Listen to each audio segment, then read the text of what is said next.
Selamat pagi Bapak Ibu, Saudara-saudari sekalian dimanapun berada, bertemu kembali di pagi hari ini dalam menu sarapan rohani kita. Bersyukur kepada Tuhan Yesus jika saat ini saya kembali mendapat kesempatan untuk berbagi firman Tuhan. Amin. Saudaraku, hari-hari terakhir menjadi perenungan saya lewat kejadian-kejadian yang saya hadapi. Lalu Tuhan ingatkan saya dengan satu ayat. Kita akan baca dalam Matius 7 ayat 12.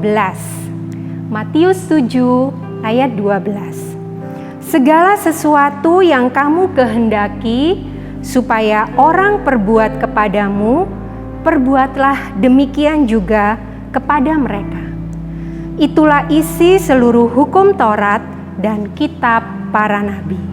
Renungan sarapan saat ini saya beri judul, usahakanlah perlakuan yang sama. Usahakanlah perlakuan yang sama. Amin. Saudaraku, seringkali dalam kehidupan kita sehari-hari, kita mengalami hal yang tidak enak menimpa kehidupan kita dengan orang-orang di sekitar kita. Mungkin kita sudah merasa, saya sudah berbuat baik, saya sudah berbuat kasih sama orang ini, tapi balasannya kok gini ya? Balasannya kok dia, ya dapat dikatakan dia kok jahat ya sama aku. Saat pagi ini, Yesus mengajar kita supaya kita belajar tetap melakukan yang baik kepada orang lain. Dan itu bukan mungkin ya, dan itu pasti menjadi harapan bagi kita. Orang akan berbuat baik kepada kita. Kita belajar lewat ayat ini, kita mau supaya kita yang lebih dahulu berbuat baik kepada orang. Nah, saudaraku, mungkin kita berkata, sudah Tuhan, aku sudah berbuat kasih, aku sudah berbuat baik pokoknya sama si A misalnya. Terus si A itu balesnya tidak sesuai yang aku inginkan. Dia bales tidak baik Tuhan, tidak kasih. Nah saudaraku, tetap kita anak Tuhan tetap harus mempraktekkan firman Tuhan. Pagi ini kita mau belajar untuk melakukan kebenaran firman Tuhan. Jika kita berharap orang lain melakukan apa, pasti kita mengharapkan yang baik bagi kita. Kita juga harus perbuat seperti itu kepada mereka. Kita mau belajar bersama-sama ya saudaraku. Nah, dan pasti kita berharap yang baik-baik berlaku dalam hidup kita. Kita diberkati, kita dikasihi, kita ditolong, dan lain-lain.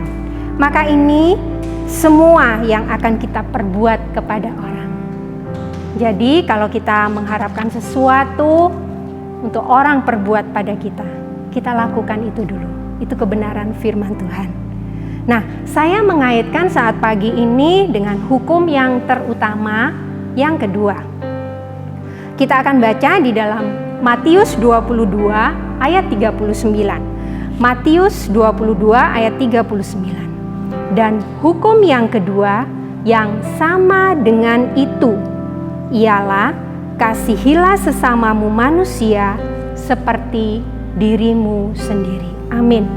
Dikatakan tadi dan hukum yang kedua yang sama dengan itu. Maksudnya sama dengan hukum yang pertama. Kita tahu yang pertama adalah kasihilah Tuhan Allahmu dengan segenap hatimu, dengan segenap kekuatanmu, dan seterusnya. Maka kita juga saat pagi ini Tuhan ajarkan untuk kita dapat mengasihi sesama kita seperti diri kita sendiri. Kita sama-sama belajar.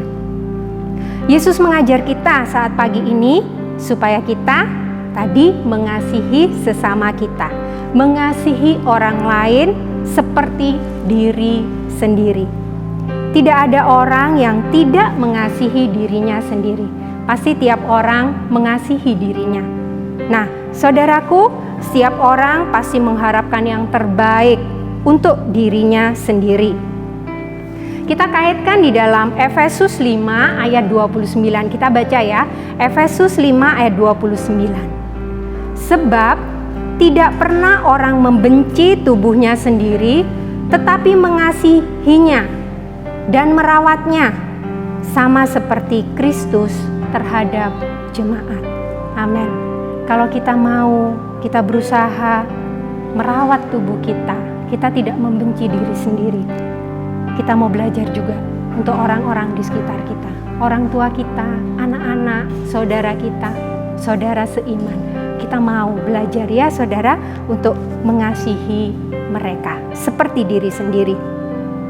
Oleh sebab itu kita mau belajar, walaupun mungkin berat. Beratnya karena apa? Karena tidak semua orang itu berbuat baik kepada kita.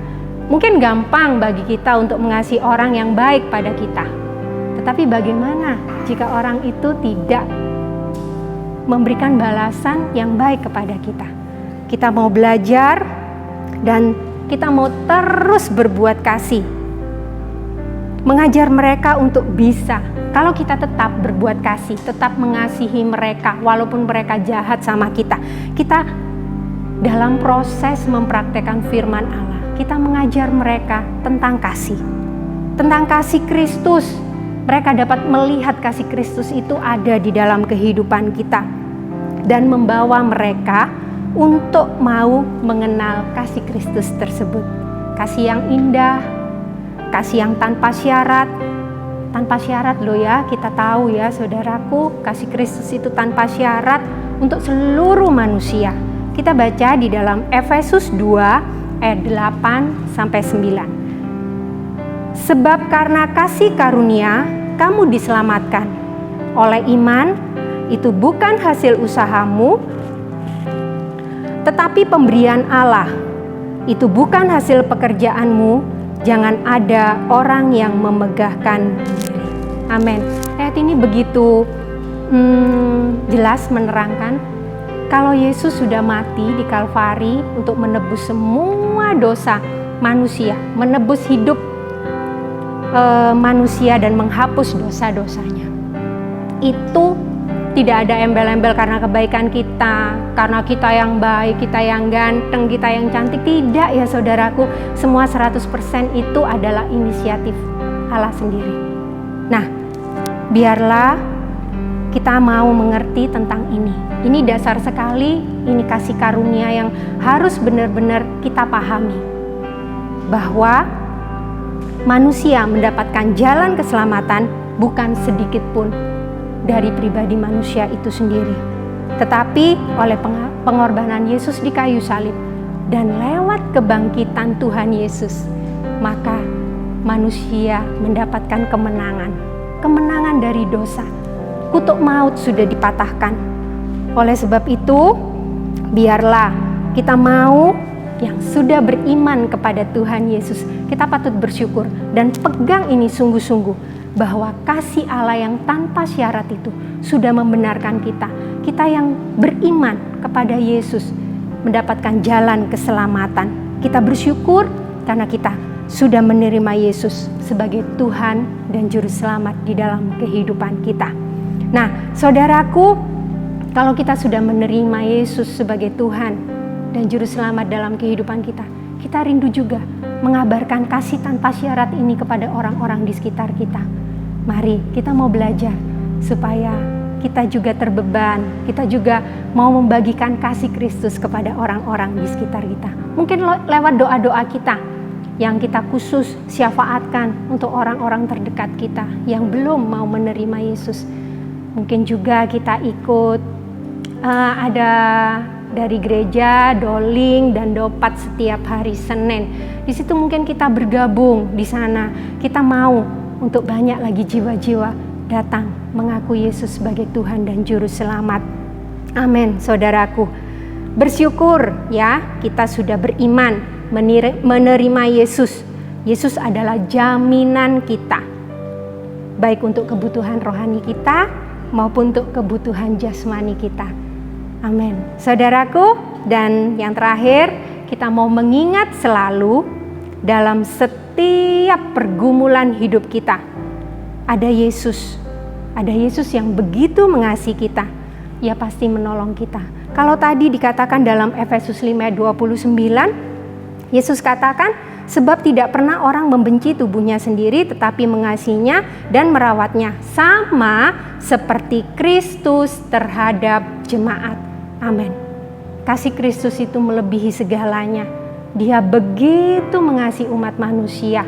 Sebab itu untuk apapun yang menjadi pergumulan kita hari ini, kita yakin Tuhan Yesus yang sudah menyerahkan nyawanya di kayu salib, Dia pasti akan memberikan pertolongan kepada kita. Dia mengasihi jemaatnya, Dia mengasihi tubuhnya. Amin. Mari saudaraku, saat pagi hari ini kita mau belajar apa yang kita perbuat, kita mau lakukan sama kepada orang di sekitar kita. Itu yang kita harapkan. Mereka berbuat baik kepada kita mau awali dulu kita yang berbuat baik kepada mereka. Amin. Ini renungan yang bisa saya sampaikan, saudaraku, biar boleh menjadi berkat, menjadi tuntunan untuk kehidupan kita melangkah di sepanjang hari ini. Puji Tuhan, selamat beraktivitas, Tuhan Yesus memberkati.